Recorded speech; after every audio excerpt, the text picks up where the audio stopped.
Have you ever wondered what was going on inside the mind of Adolf Hitler? What grand strategy did he believe would allow him to conquer the entire world? Today, we re-delve in deep into the psychological and strategic framework that fueled one of history's most devastating conflicts. This isn't just a history lesson. It's a look into the anatomy of ambition and the catastrophic consequences of unchecked power. It all began with an iron grip. Hitler established a total dictatorship, eliminating all opposition and consolidating absolute power. But how did he get an entire nation to follow him? The answer lies in the masterful and terrifying use of propaganda. Through relentless messaging, controlled media, and powerful rallies, he sold a vision. He didn't just seize power, he seduced a nation into giving it to him, painting a picture of a glorious destiny that only he could deliver. At the core of this was a twisted ideology. He promoted a narrative of racial purity and national superiority, identifying scapegoats to blame for Germany's problems. This ideology wasn't just a belief system.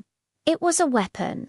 It justified aggression and dehumanized millions, laying the groundwork for the horrors that would follow.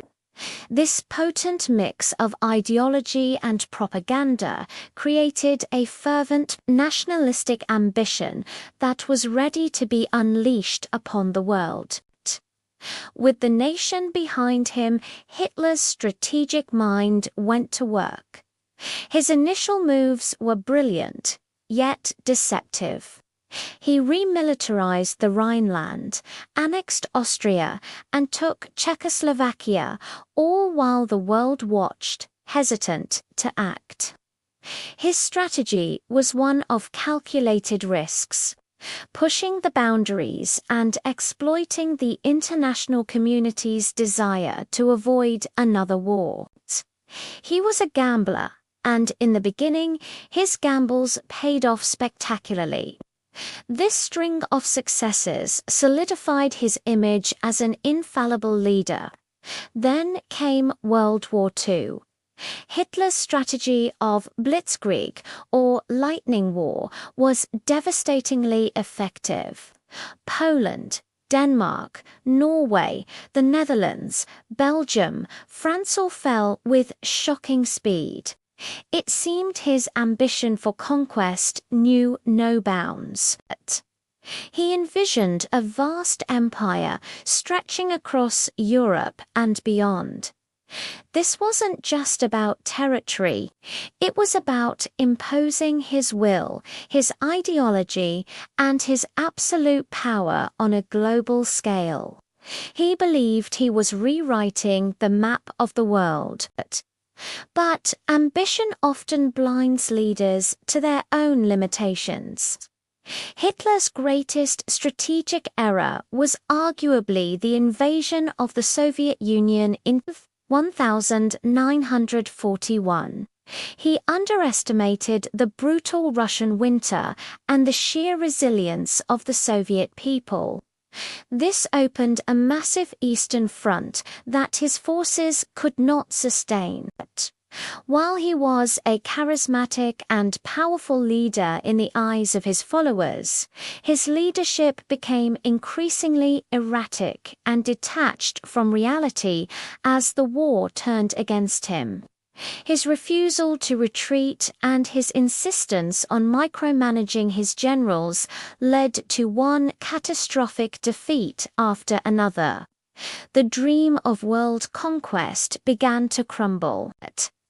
The power he had so carefully built started to erode, and the grand strategy unraveled. The tide turned with losses at Stalingrad and the successful D-Day landings in Normandy. His downfall was as dramatic as his rise. The ambitious leader who once held Europe in his grip found his empire collapsing around him, his grand strategy shattered. In the end, his quest for total power led only to total destruction for his country, for the world, and for himself. Understanding this history is crucial.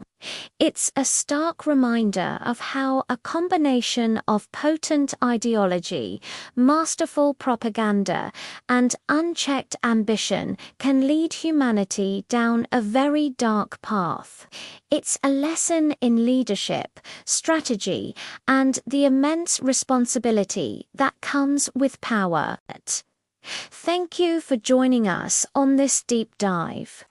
If you found this analysis insightful, please hit that like button, subscribe to the channel, and ring the bell so you don't miss our next exploration into the minds that shaped history.